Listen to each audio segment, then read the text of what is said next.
SuperTalk Mississippi media production. Pike County, here comes your morning show. Dave in the morning on 93.5 FM, SuperTalk Mississippi. So now, understand, you're not going to dictate to me what I do and what I don't do, but I'm still the mayor, Mr. Brown.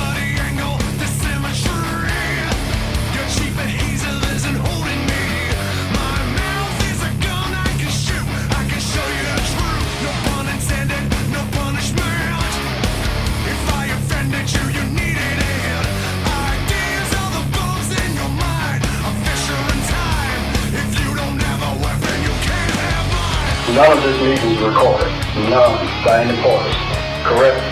No, sir, mine is recorded. I'm being accused. Any conversation.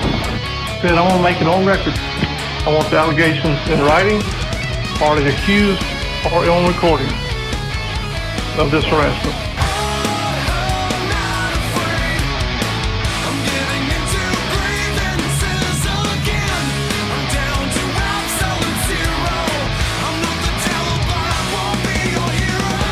And now, here's your host, Dave Hughes.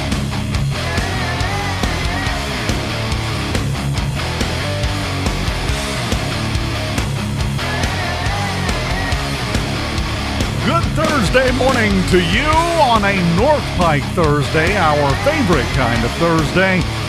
Brought to you by the folks at Southwest Supply and Selman's Jewelers. And on this Thursday morning, we're joined by the man that can help you work on your backhand and your serve. He'll also help you with your tennis game. We're talking about Coach Erick Fischer. How you doing this morning? I'm good, Dave. How are you? You know, people don't realize, and I say this all the time, and I don't think they realize just how much I mean this, how serious I am. If you could hear the conversations off the air, you would learn so much. For example, we had to stop our in-depth conversation on the advantages and disadvantages of using AI to run ductwork in a building right before we came on the air, weren't we? Absolutely. So, yeah, it's you never know what's going to happen in this room when the microphones are off. That's the best part. But we're not here to talk about ductwork. Or artificial intelligence. That's right. We're here to talk about tennis intelligence because it's time to show that off. That's isn't right. it? That's right. Has the season started already? Yeah, so we've played 4 matches so far. We've played, well, I'll say 4 matches. So we played in a tournament. We played MRA, Oak Grove, and St. Andrews. We beat St. Andrews. We lost to Oak Grove and MRA, but that was preseason tournament. So we've played Brandon. We beat Brandon 5-2. We played West Lincoln. We beat them. We played Madison Central and Northwest Rankin, and they both beat us. So we play Weston today, and we play Warren Central tomorrow. Playing some stiff competition this year, and I did that on purpose. You know, we need to play some really good competition. So I mean, if we go down swinging, then we go down swinging. But I want to make sure that every time we play that we're learning something. Well, and that's what we were talking about as well before we came on the air, is that you learn more from a loss than you ever will from a win. Mm-hmm. That's just the way it works. That's true. If you win, chances are you've already learned enough to at least win that match. Mm-hmm. If you lost, well, now we know what to work on. That's right. That's a hard perspective to have for the players, isn't it? When you lose, I know for me, but I've seen it with the kids too. When you lose, you think, why did I lose? Or you think like, man, my forehand was just so terrible. What do I need to change about my forehand? You sit there and mull on it and think about it. When you come to practice, you need to work on it. And when you go and play again, you need to do something different. So, I mean, yeah, there's no point if you're going to play, if you're playing teams that like, I've got a good chance to beat all these people, then you're never going to get any better. You've got to play the big schools, the better schools, the good teams. So, well, and one thing you were talking about there, let's touch on this briefly, because this doesn't just apply to tennis. This doesn't just apply to athletics. This is life. Mm-hmm. Like you said, you lose that match and you get to thinking, oh man, my forehand, that's the problem. I got to work on that. And you spend all night thinking about that forehand and what you can do. And then you start getting into it in practice and you start obsessing over it. And then you run the danger of getting inside your own head, Right.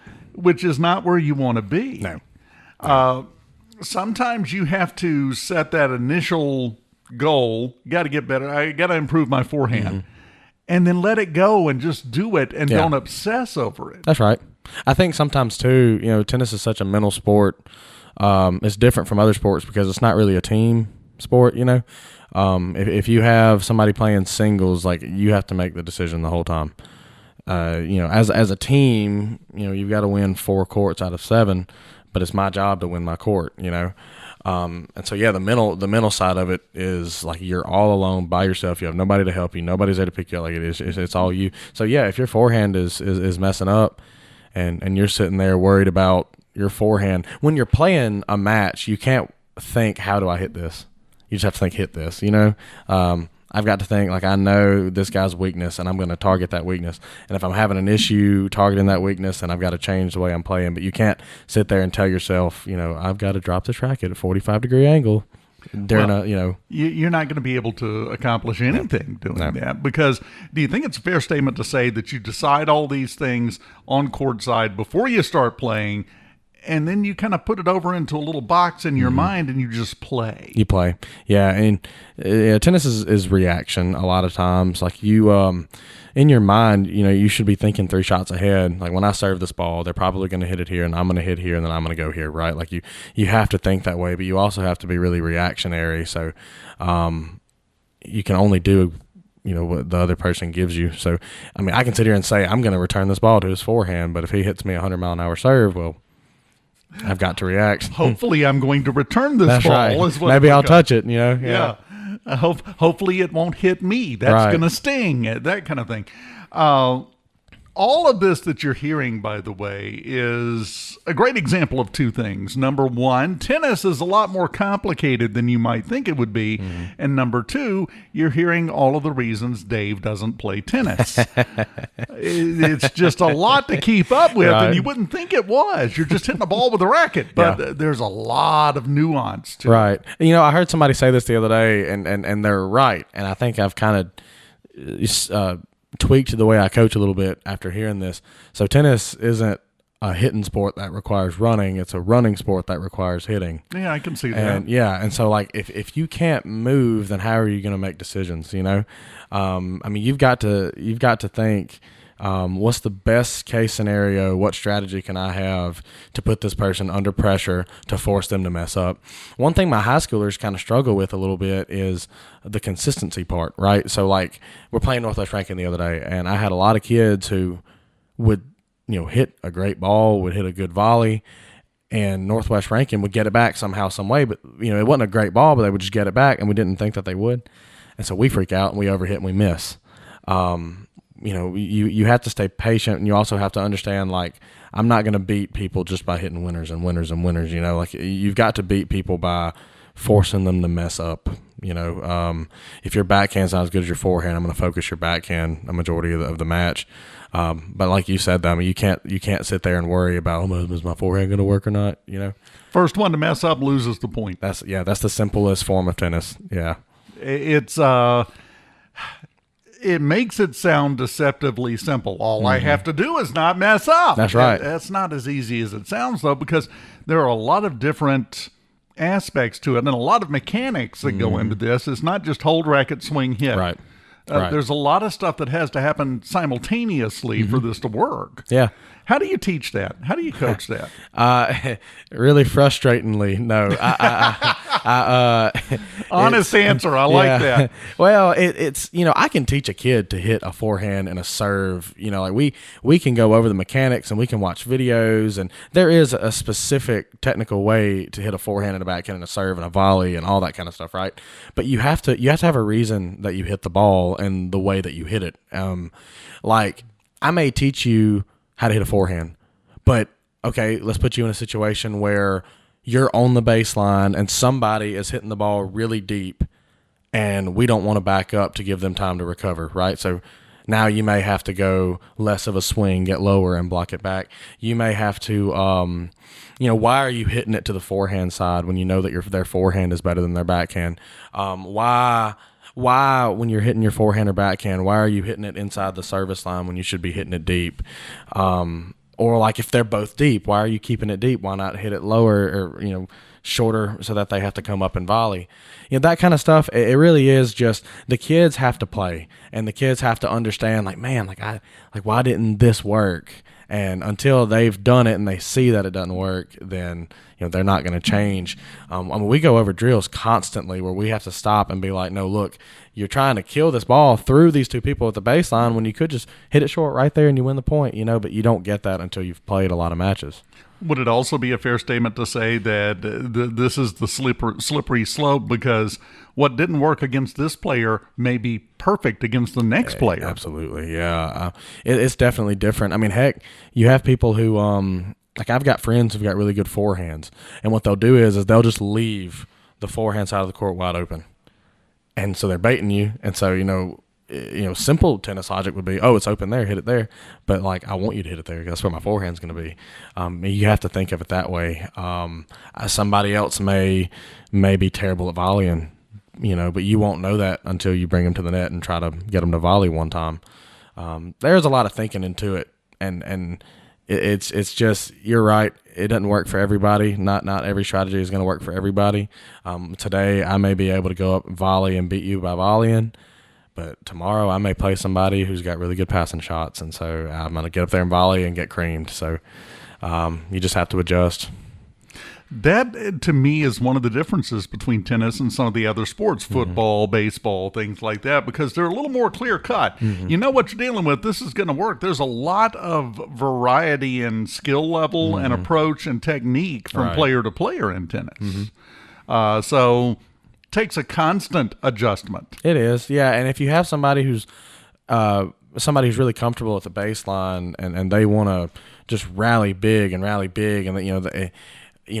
one thing you can't do is you can't hit the ball short for them to come in and attack you, right? You have to keep them back. That's another thing is if you're not thinking of how can I take time away from this person and how can I put them under pressure, you're going to struggle. You can't just go out there and swing a racket. Heck, we talked one time about, I always tell my kids to play to win and don't play to not lose, Sometimes we have some of that when we're playing some of these big schools. But look, these people are doing the same exact thing. They're trying to figure out what's going to work for you to mess up. They're not looking to hit winners. They're looking for you to mess up. And that's a good tennis player should be able to beat somebody without having to kill the ball. Yeah. You're not looking to hit winners. You're looking to make them hit losers, basically. Let's talk about the team for a minute. Tell me about your team. What's it look like? Yeah, it's different. So we've got 4 senior girls that the team will be losing after this year. That's our girls doubles 1 and 2. That's gonna hurt. That's gonna hurt bad. Yeah. Yeah. But it's all right. But we have our girls singles. She's in 10th grade, so we'll have her for another couple years. She's really competitive. We have a freshman at mixed doubles right now who has all the potential in the world. I put her at singles the other day, and she played really well. So I think that's good on that side. I've got my guys' side. I only have 1 senior. I've got a few juniors, and I have a lot of 8th, 9th, and 10th grade. A lot of guys who are just now starting, and they have all the potential in the world to do really well if they'll do it. A lot of potential, a lot of athleticism. These are baseball kids who have grown up playing baseball and other sports. But man, they love tennis and they're getting after it, and they've gotten already so much better and they're so much more competitive. I'm switching them around a little bit, trying to figure out what's going to work, what's going to stick. But it's a really young team. I'm going to be really curious to see what next year looks like. Yeah, that's what I was going to say. It's a young team, which means in a year or two, everybody buckle up and look out because the party is going to start then. Yeah. So you said you've played 4 matches already. What's your next match? So we have Weston today at Col at 4:30, and then tomorrow we play Warren Central at or at the Vicksburg courts. I think in total we've got about 16-ish matches that we'll play this year. And then we go to Gaucher next weekend for a tournament, so that'll be fun. long drive. Wow. And we talked, and I've talked with you about this before, but I was going over the weather forecast with you before we came on. You'd rather it be cold. I would rather it be chillier, than screaming hot. And look, and a couple of reasons for that. I mean, obviously you're sweating and stuff, but also too, like the having to replenish fluids as often when it's hot outside. It is a struggle bus too, trying to get these kids to replenish their fluids, switching sides and not drinking water, or even just drinking water and not drinking any electrolytes. So when it's chillier, I don't have to worry about that as much. Well, the question I have is, if it gets too cold, does that affect the balls? Yeah, I think it does, actually. So I'm trying to remember not too long ago, it was really cold outside. We had a cold practice, and the balls weren't bouncing as high. The balls are pressurized, and I do think that the cold weather affects that. But we do try. My general rule is like mid to low 40s. We may not practice. It just depends on what the wind chill is. 30s, absolutely not. But I like to play tennis in like the 50s.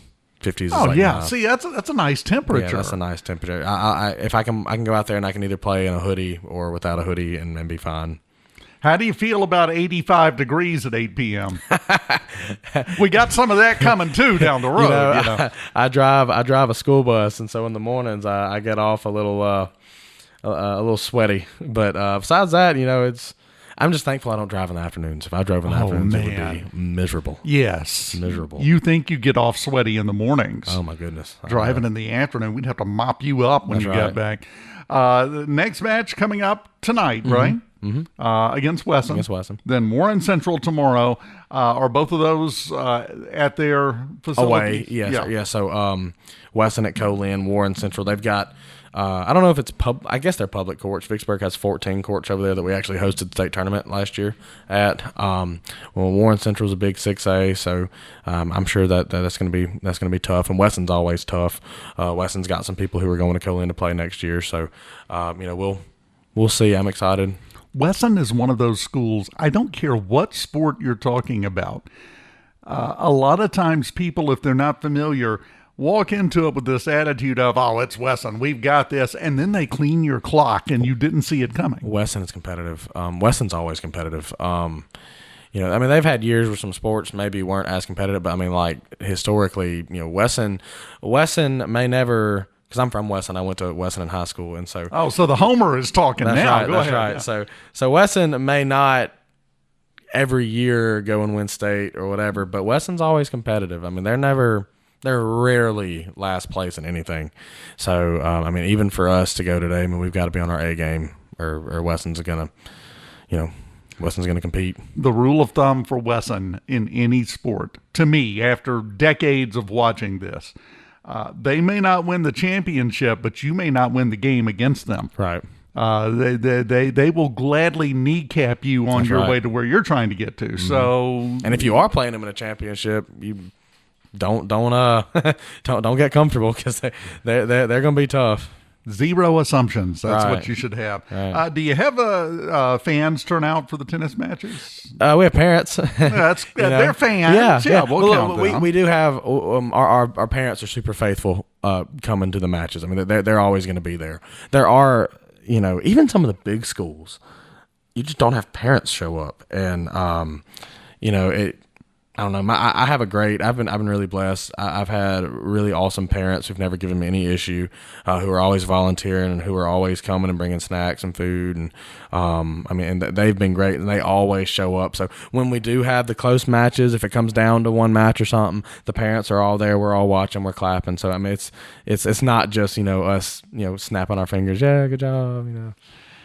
Hopefully you heard in there the most important thing.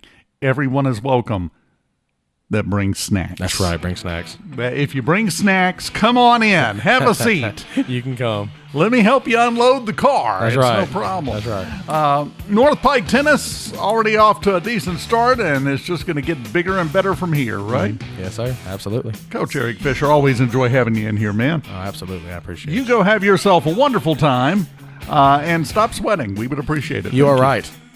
I'm trying to give helpful advice. You ever had people as a coach, have you ever been that person to give somebody helpful advice that there's absolutely no way they have any control over it? Every single day. Yeah, that's what I thought. It's part of being a coach, I guess. North Pike Thursday, brought to you by Southwest Supply and Selman's Jewelers. We continue on this Thursday morning. Right after this, keep it here.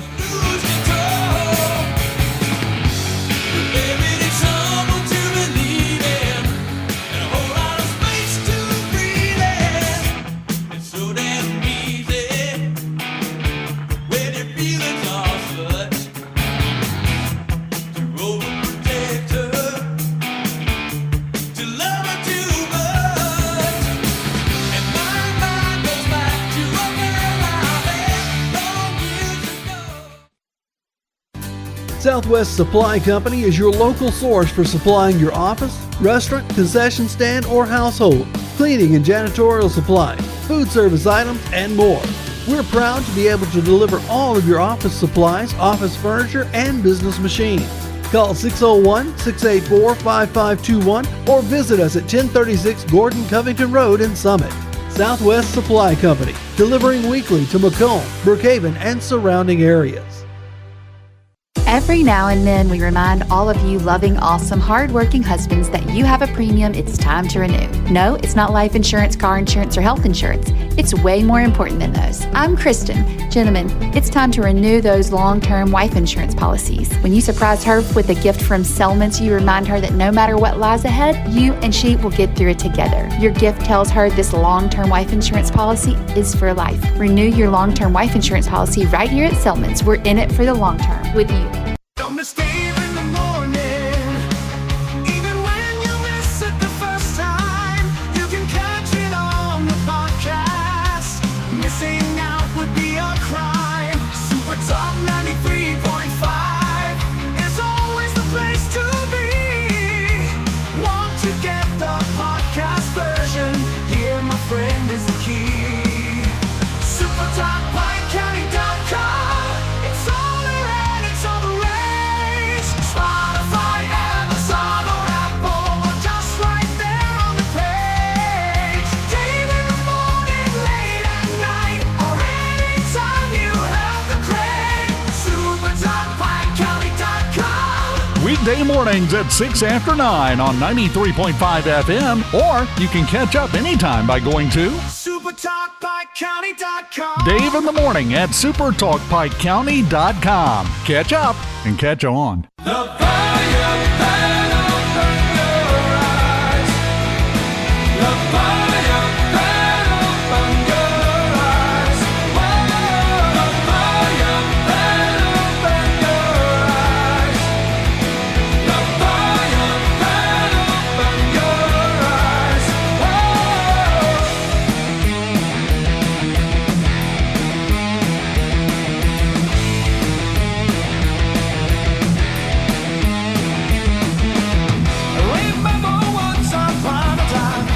Welcome back. Super Talk, Mississippi, Pike County, 93.5. Got some stuff to get into about Pike County, but before we do that, I would be remiss if I didn't have a mention of what happened to the former Prince Andrew Mountbatten Pikachu Monopoly Money. I don't know what his name is. I don't know. It's like 8 words long, it feels like. It's pretentious, it's overblown, and it's also in jail. Today, fun fact, is his 66th birthday.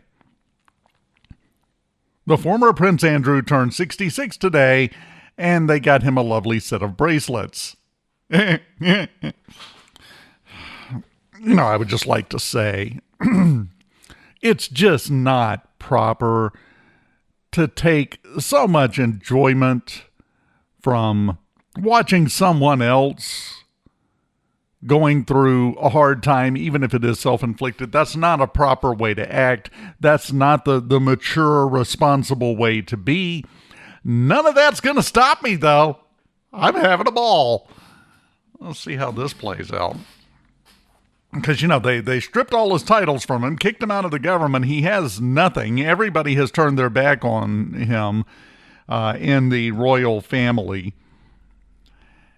Now I'm going to care about what's going on with the royal family. As I have said many times, we fought an entire war, so I didn't have to care about them. We won, by the way, so I don't have to care about them, but I'm going to watch this. This is going to be enjoyable, I think.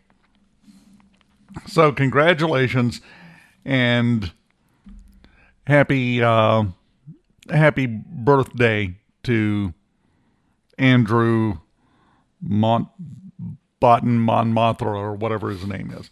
Little notice this weekend, we've got another entrance exit closure situation on I-55 because, if you're going to do a job well, there's no reason not to drag it out over 2 or 3 years. The I-55 northbound entrance ramp at Veterans Boulevard exit, going to close it Friday, going to be closed all weekend through Monday. If this is an inconvenience, tough. Think how much better your life's going to be in 5 years when they're finished.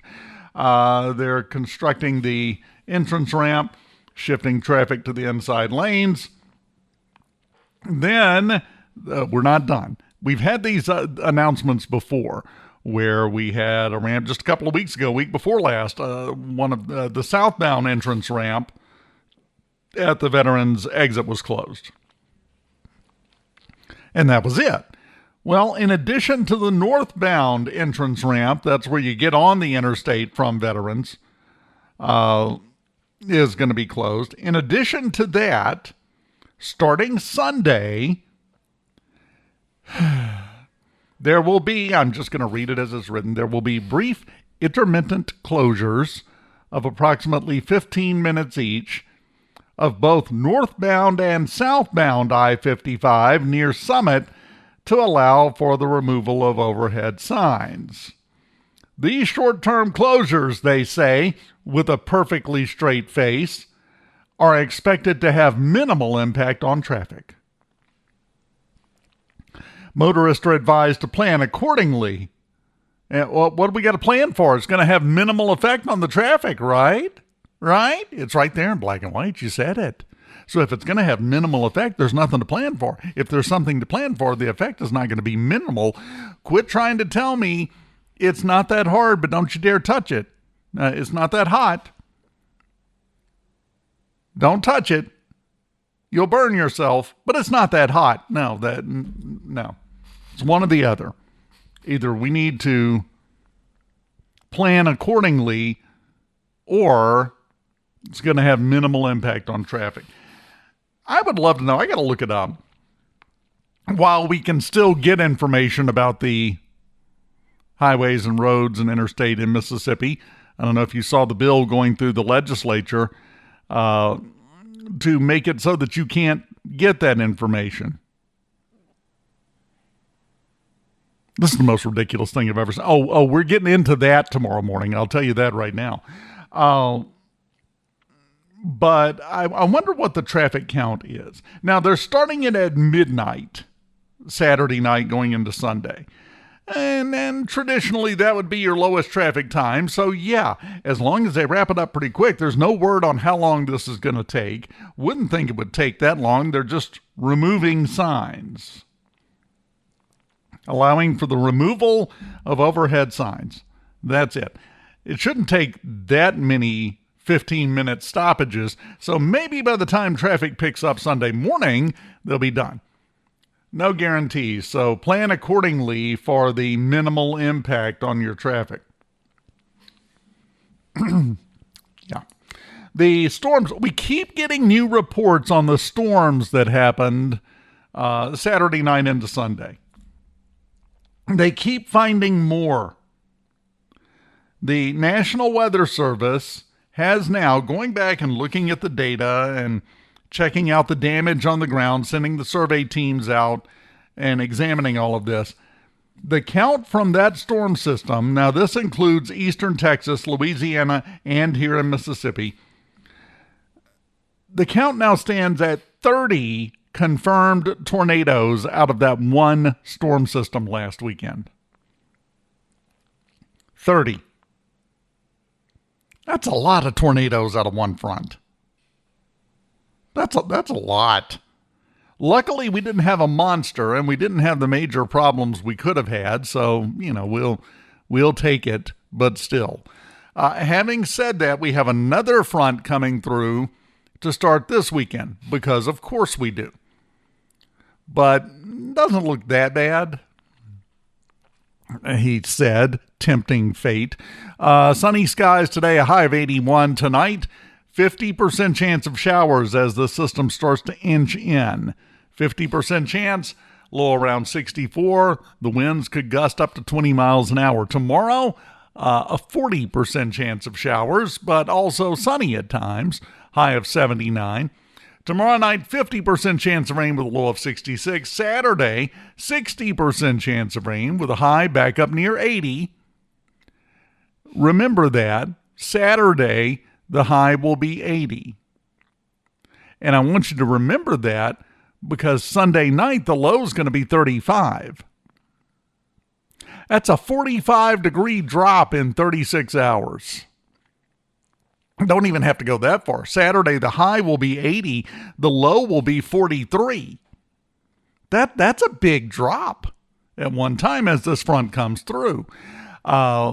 We do have a chance for some thunder showers mixed in with this, but not anything I would necessarily spend a lot of time worrying about. Not like last weekend. Last weekend was its own little animal. This weekend looks so far to where it's just going to be messy. That's not as cold as it's getting, by the way. Sunday, sunny with a high of 58, low of 35. Monday, clear skies. On Monday, a high of 54 and a low of 30. So Monday night, we will be getting below freezing once again, which means you've got another night you're going to have to let Grandma sleep inside. Go ahead, fix her bed up, get her ready. I say that as a joke, and there's probably some dingbat out there that actually it applies to. I don't know of any. I don't think there are any. But as soon as I think of something like that, I get proven wrong. So I'm slowly learning. I do feel like we need to readdress something. Well, in a couple of different ways. If you recall, we played this yesterday at the work session Tuesday night. Selectman McKenzie had a statement he read. Mayor, can I read two statements before you do that? You can. I want to state publicly that the Republican Party has qualified Matt Connie and myself for city elections. I want to thank the city board attorney for her excellent analysis via email that the Republican Party followed the qualification process without any violation of state law in her professional opinion. Now, I'm seeing the discussion play out about this on Facebook. Home of the stupid opinion.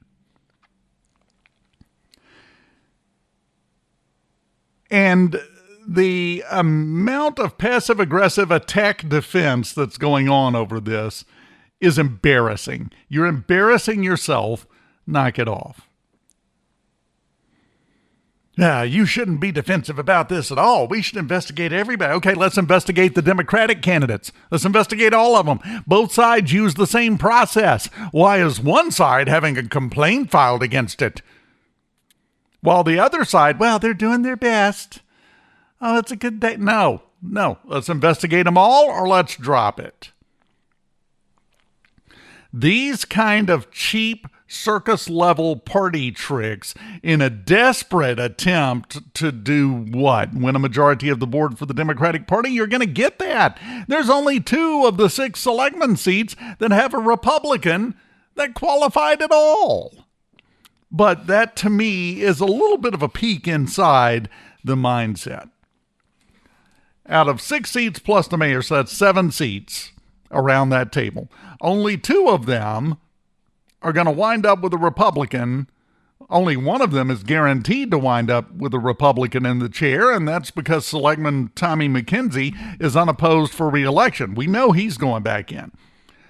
Ward 2, Selectman Matt Cotting. He's got competition. So there's only two possibilities here. And I'm sorry, please don't float to me, we want to make sure this is done right. Since when would be my response? There's only two possibilities left. Either the Democratic Party is so petty that they want to try to take every single opportunity to cause ridiculous, overblown, unsubstantiated problems for any and all Republicans who dare lift their head in public. Or they're that terrified. Which one is it? Extremely petty or extremely scared? I mean, you know, there's only going to be 5 of us. There could be up to 2 of them. And that, we can't stand for that. Oh, my goodness. I don't know if we can handle that. What are you saying about yourself if that's your move?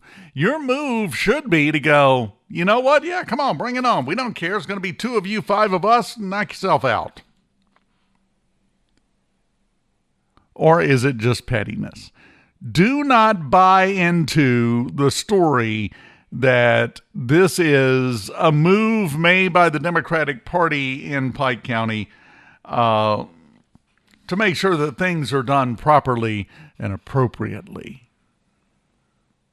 Same process followed by both Democrats and Republicans. We examining the Democratic side. Same thing going on. There's been no complaint filed from the Republicans. You know why? Because they believe in the process. They believe in the system as it exists in Pike County, Mississippi, USA. And aren't desperately trying to game everything to try to get some unnecessary advantage. What's the plan there, by the way? I haven't heard this from anybody yet. You're going to file a complaint. Let's say you win. Let's say they come in and go, no, those 2 candidates are disqualified. So then we have nobody on the ballot for Ward 1. We're just going to leave that seat empty. I guarantee you there's people in the Democratic Party that would love that and say that's the way to go. Let's take away all representation from the Republican majority district. They don't get a say. They don't deserve it. Well, if the Republicans don't deserve a say, you don't deserve the Republicans' tax money. It's my opinion.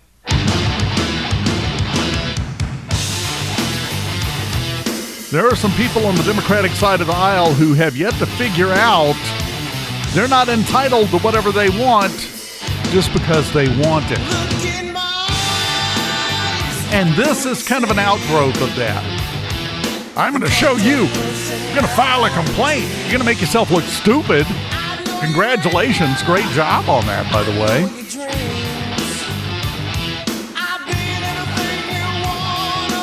But here we are.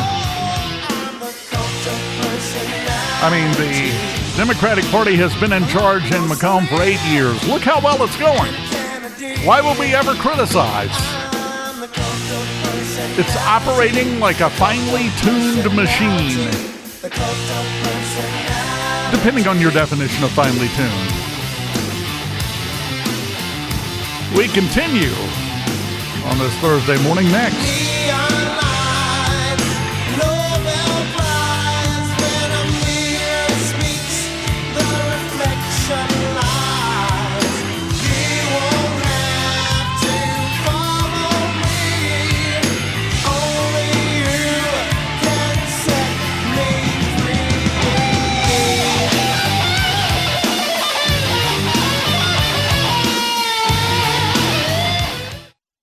Every now and then, we remind all of you loving, awesome, hardworking husbands that you have a premium it's time to renew. No, it's not life insurance, car insurance, or health insurance. It's way more important than those. I'm Kristen. Gentlemen, it's time to renew those long-term wife insurance policies. When you surprise her with a gift from Selmans, you remind her that no matter what lies ahead, you and she will get through it together. Your gift tells her this long-term wife insurance policy is for life. Renew your long-term wife insurance policy right here at Selmans. We're in it for the long term with you.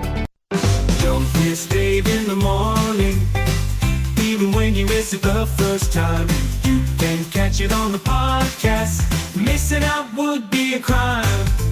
SuperTalk 93.5 is always the place to be. Wanna get the podcast version? Here, my friend, is the key. SuperTalkPikeCounty.com. It's all there and it's all the rage. Spotify, Amazon, or Apple, just right there on the page. Dave in the morning, late at night, or anytime you have the crave. SuperTalkPikeCounty.com.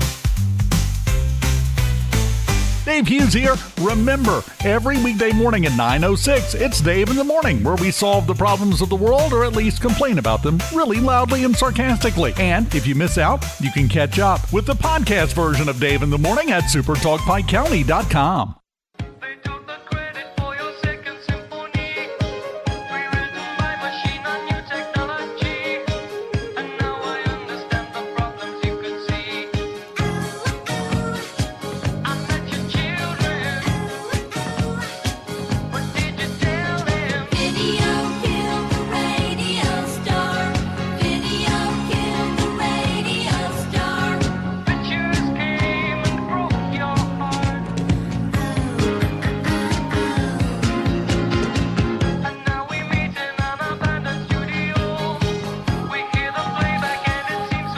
Jokes on the Buggles. I'm still here.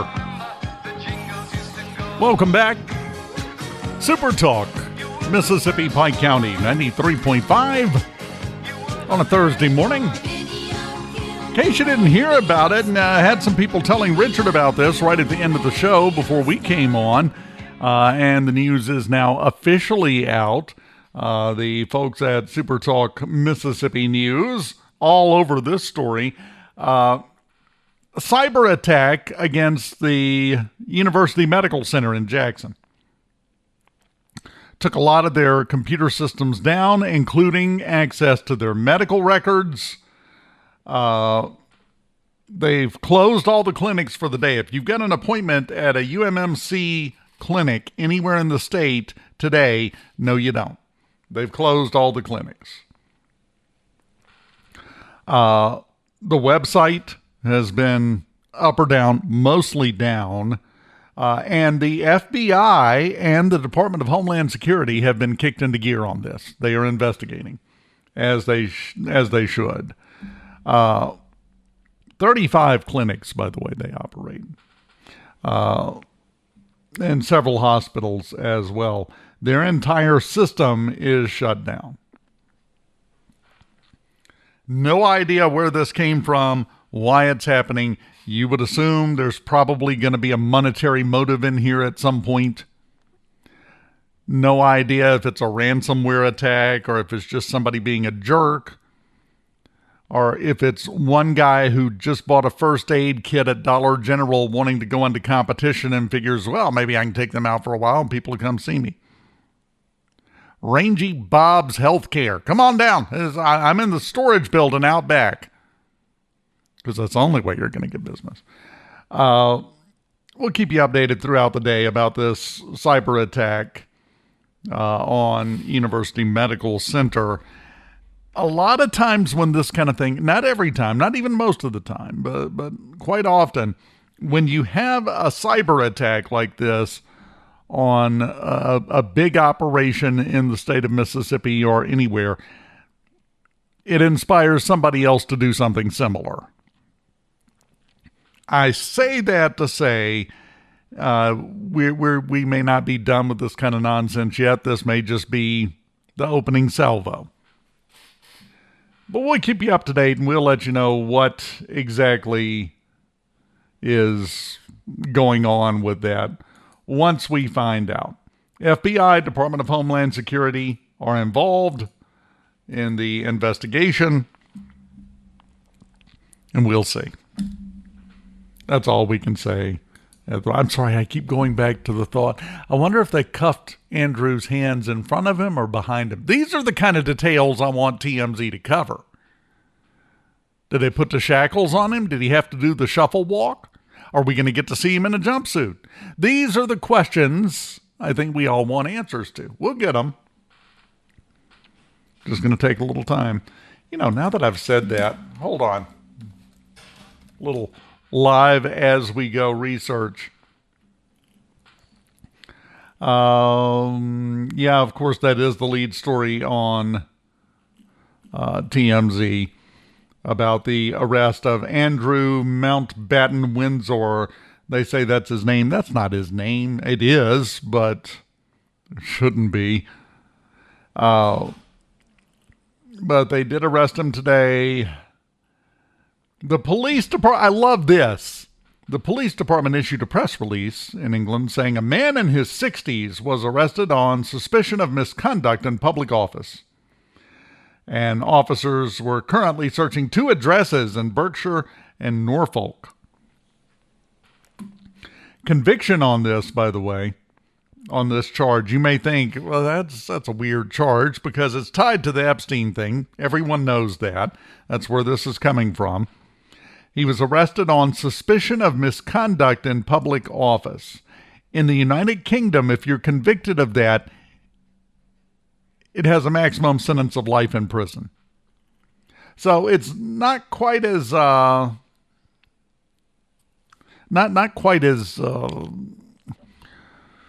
ineffective as you think. That's a very serious charge in the UK. So he could go away and not come back if they find him guilty. Now, will he be sentenced to life in prison? I would doubt it. Because no matter how far his star has fallen, he's still part of the mix of the royal family. He's not technically a royal anymore.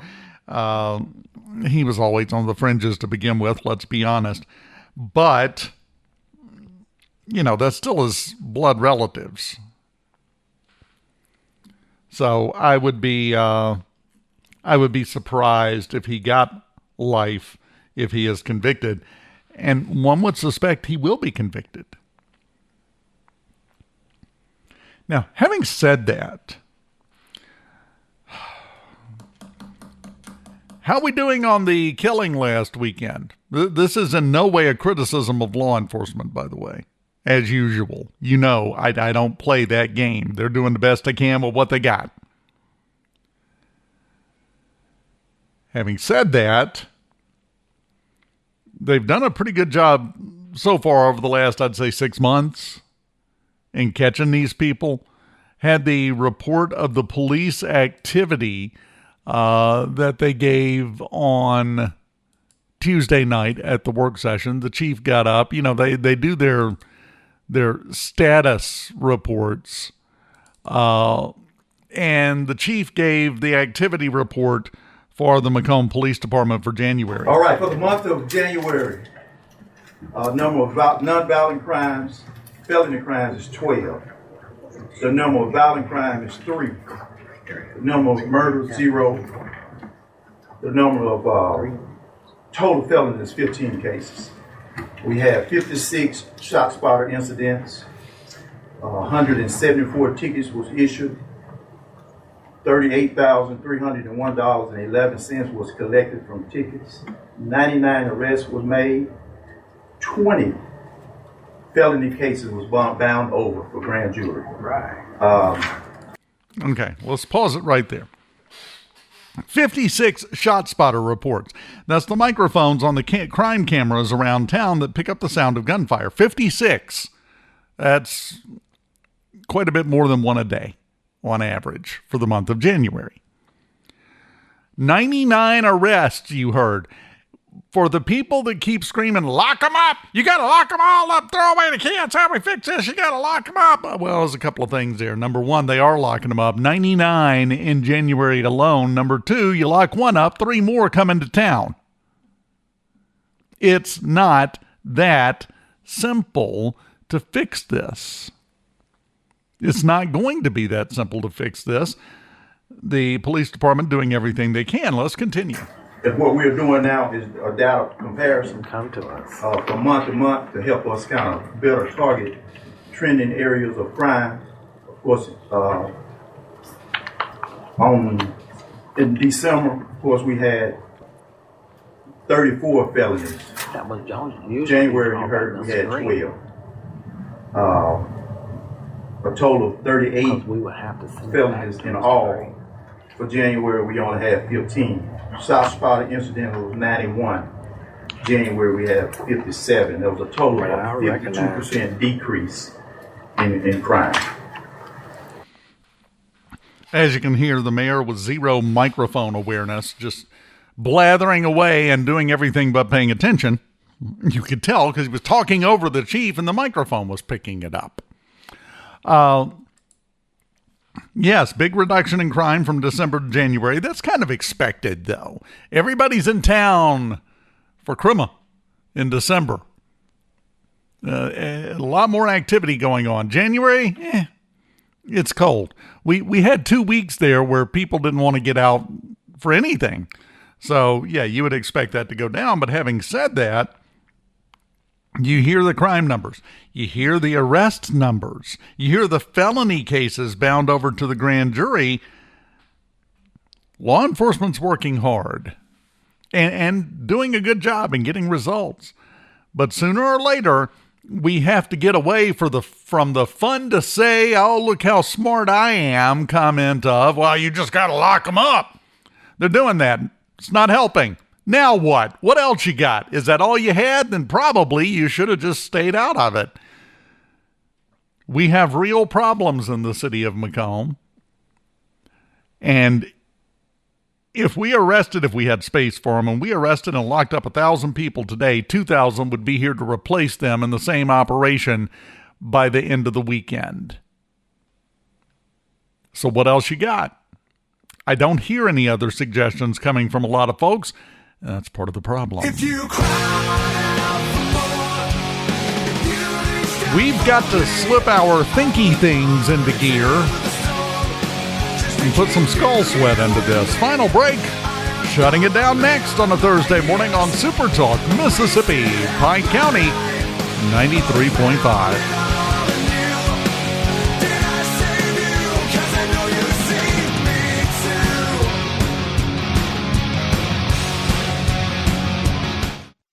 Every now and then, we remind all of you loving, awesome, hardworking husbands that you have a premium it's time to renew. No, it's not life insurance, car insurance, or health insurance. It's way more important than those. I'm Kristen. Gentlemen, it's time to renew those long-term wife insurance policies. When you surprise her with a gift from Selmans, you remind her that no matter what lies ahead, you and she will get through it together. Your gift tells her this long-term wife insurance policy is for life. Renew your long-term wife insurance policy right here at Selmans. We're in it for the long term with you.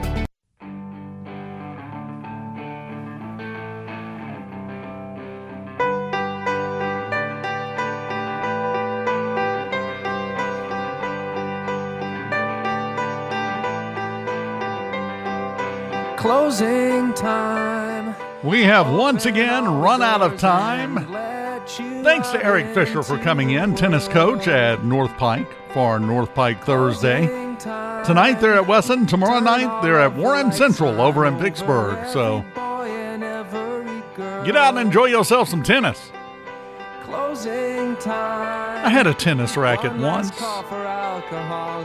Got it back in the late 70s, early 80s. It was one of those big, they make them out of graphite and fancy stuff now. This one I'm pretty sure was made out of cast iron. It was a bit difficult to swing. Or maybe I just stink. That's probably more likely. You have a wonderful day. You enjoy yourself. Tomorrow morning, in the chair for mornings, starting at 6:06. My friend, I'll see you then.